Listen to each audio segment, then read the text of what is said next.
Welcome to the all-new season of the Families Navigating Addiction and Recovery podcast. I'm Jeff Jones. This season, I'll be sharing honest conversations, practical insights, and meaningful discussions with amazing guests in the addiction, recovery, and family support field.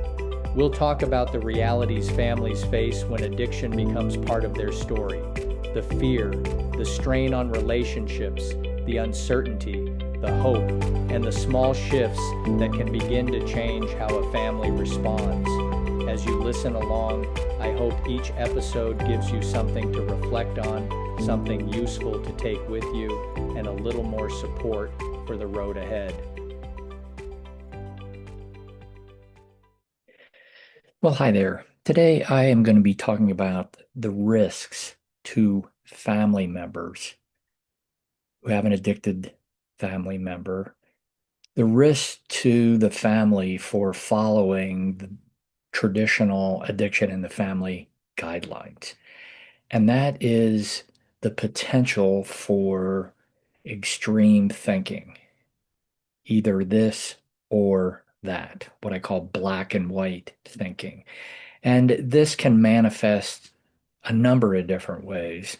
One, family members can get pulled into this kind of extreme thinking when they see that they only have two choices, and that is to continue doing what they're doing or kick them out.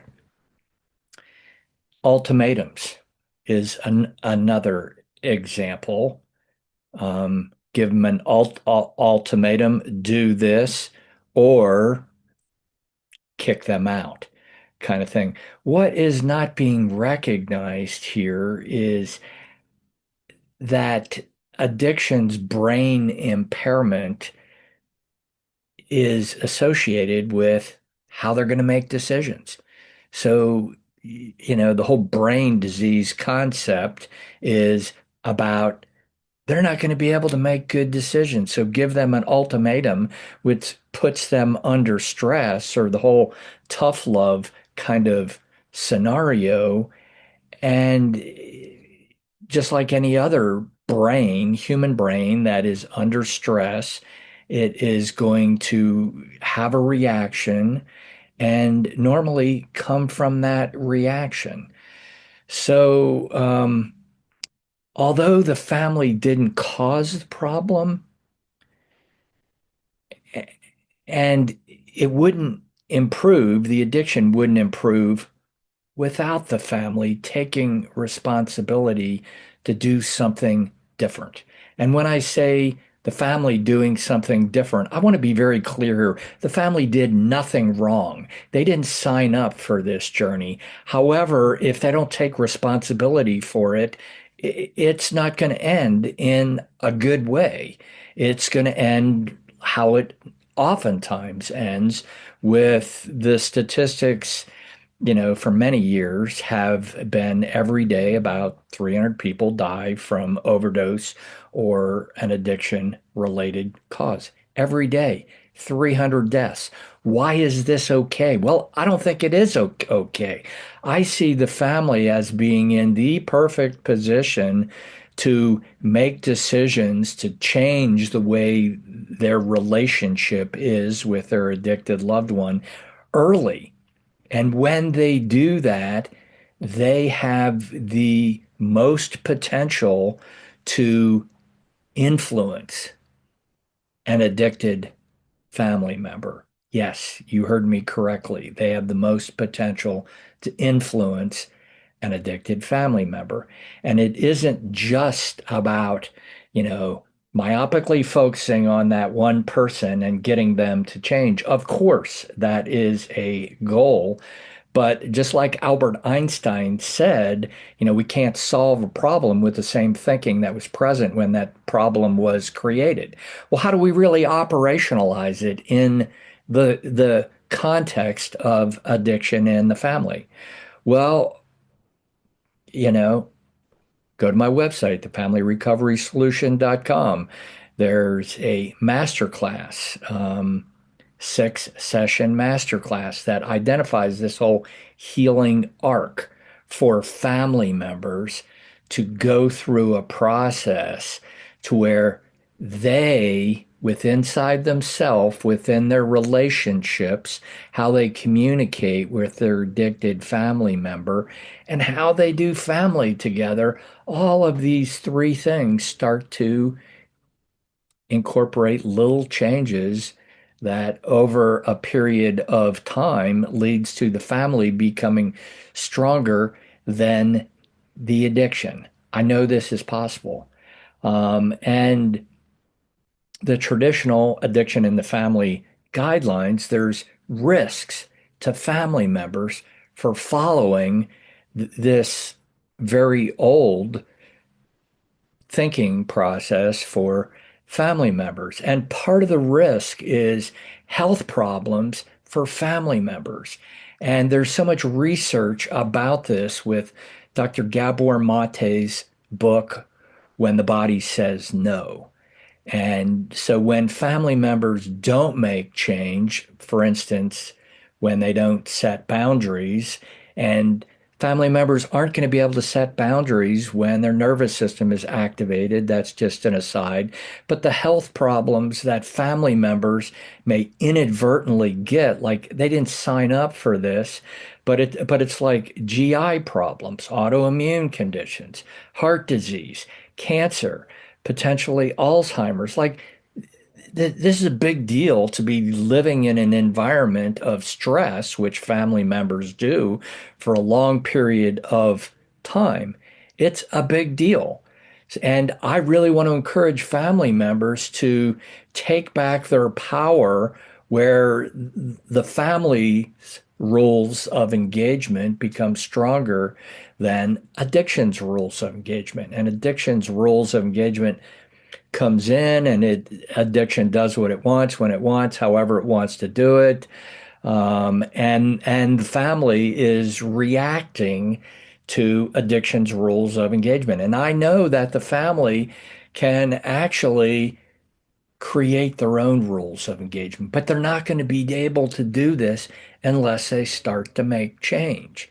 So, another risk to family members who follow the traditional addiction in the family kind of guidelines is it's much more difficult to rebuild trust between family members and their addicted family member or their family member in early recovery. I mean, the traditional route is to separate the individual in early recovery from the family. And so, and there are benefits to that, but as a black and white solution, extreme thinking, it's like there's this division between the individual in early recovery and the family that can go on and on and on. And so there is quite a bit of potential for family members to fall into this trap of learned helplessness, which happens when you feel like you have no control over your situation and you stop trying to change it. Exactly like what happens with addiction in the family. And so here's a story. And so, and you can go to YouTube and type in Elizabeth Smart story. And so when she was 10 years old, a guy came into her bedroom and kidnapped her and behind her house, took her up in the mountains and into some camp and kept her captive for like 9 months. I mean, think about it. And so when she was finally rescued, eventually her mom had this conversation with her that went something like this: Elizabeth, you have a choice. Some terrible things have happened to you, and you could be a victim for the rest of your life. And no one would blame you for that because of these terrible things that happen to you over 9 months. However, you can live beyond just feeling like a victim for the rest of your life. You can have a good, happy life. And so this young woman, Elizabeth Smart, she decided that she wasn't going to feel sorry for herself. She wasn't just going to be a victim. So she did this, tying this into addiction in the family. Our culture teaches us this language about addiction that is very negative. It's very shaming.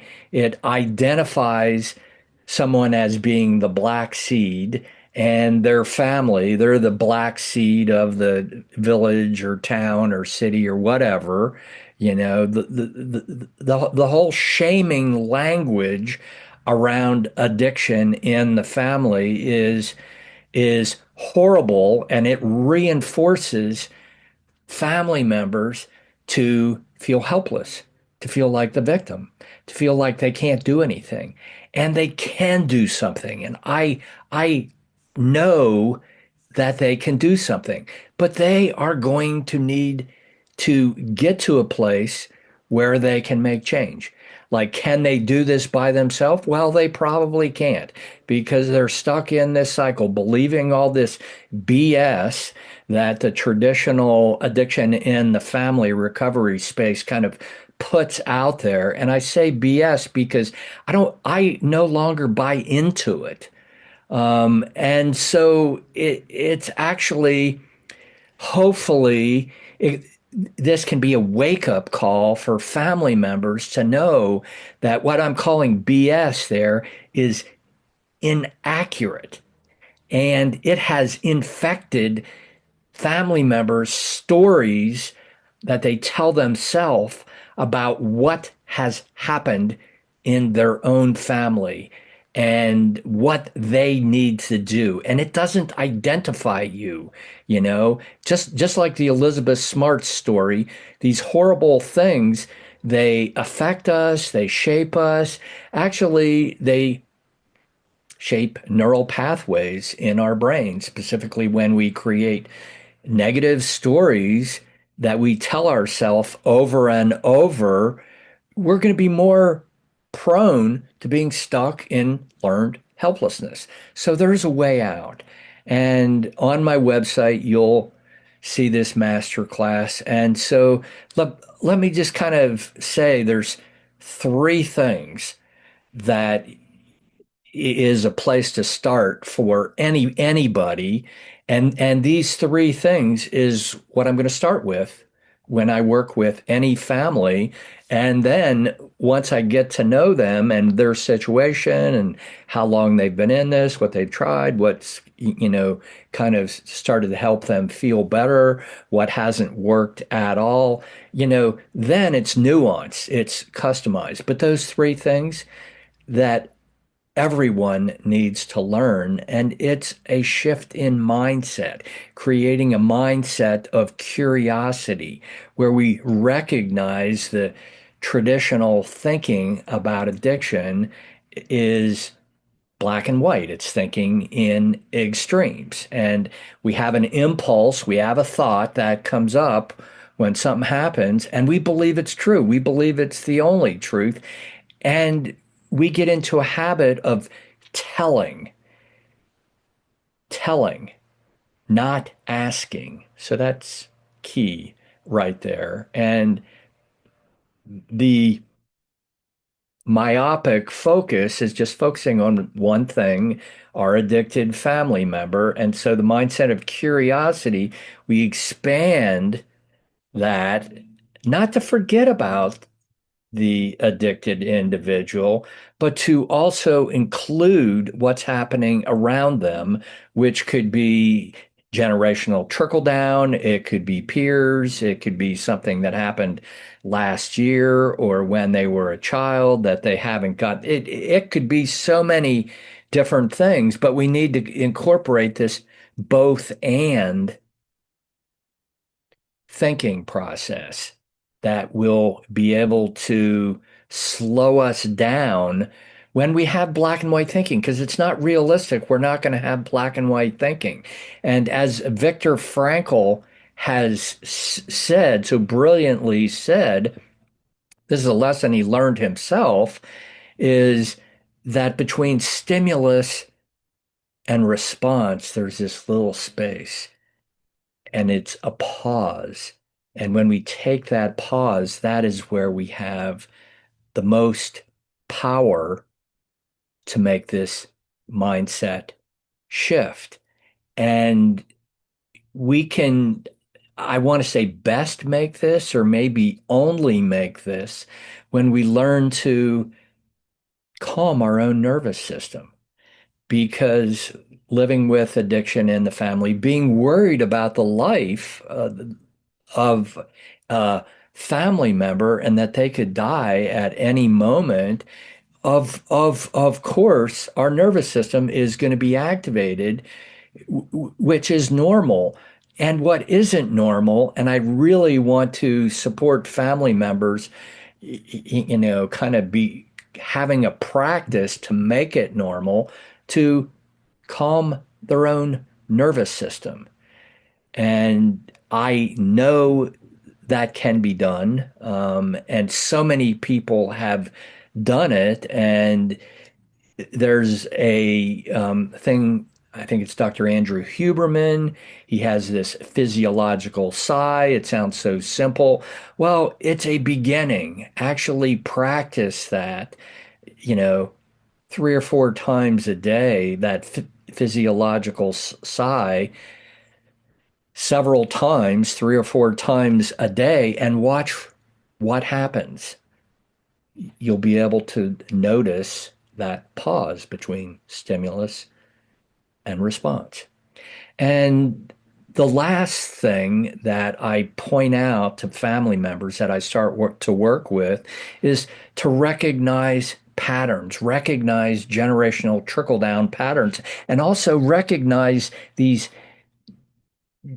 generational patterns from the past. They're impersonal in the past, but when they trickle down into the family, they get very, very, very personal very quickly. And then it's so much harder to calm one's own nervous system. So there's a lot of, there's so much hope. There's so much hope for family members. And family members, they need to reach out to make change. And if they are not willing or they can't, it's like, I really want to encourage you, take the risk, you know, go to my website, thefamilyrecoverysolution.com. The masterclass can be an easy place to start, and you can look at the whole thing yourself. And you don't have to talk to anybody else if that's an issue. And there is an opportunity to talk to me if you would like as well. So know that there's a lot of hope. Have a good day. Thank you for spending this time with me on the Families Navigating Addiction and Recovery podcast. I hope today's conversation gave you something to pause with, maybe a new way to understand what is happening in your family, or a small shift you can carry into your next conversation with the person you love. If this episode brought someone to mind, I invite you to share it with them. Sometimes one conversation, one idea, or one different way of seeing things can open the door to change. You can also learn more about my book, Rethinking Addiction, The New Family Recovery Solution. In the book, I share a different way for families to think about addiction, communicate with more clarity, and create family rules that are stronger than addiction's chaos. All the details are in the show notes. You can also visit thefamilyrecoverysolution.com for resources, guidance, and next steps for families impacted by addiction. Thank you again for listening. I look forward to being with you in the next episode.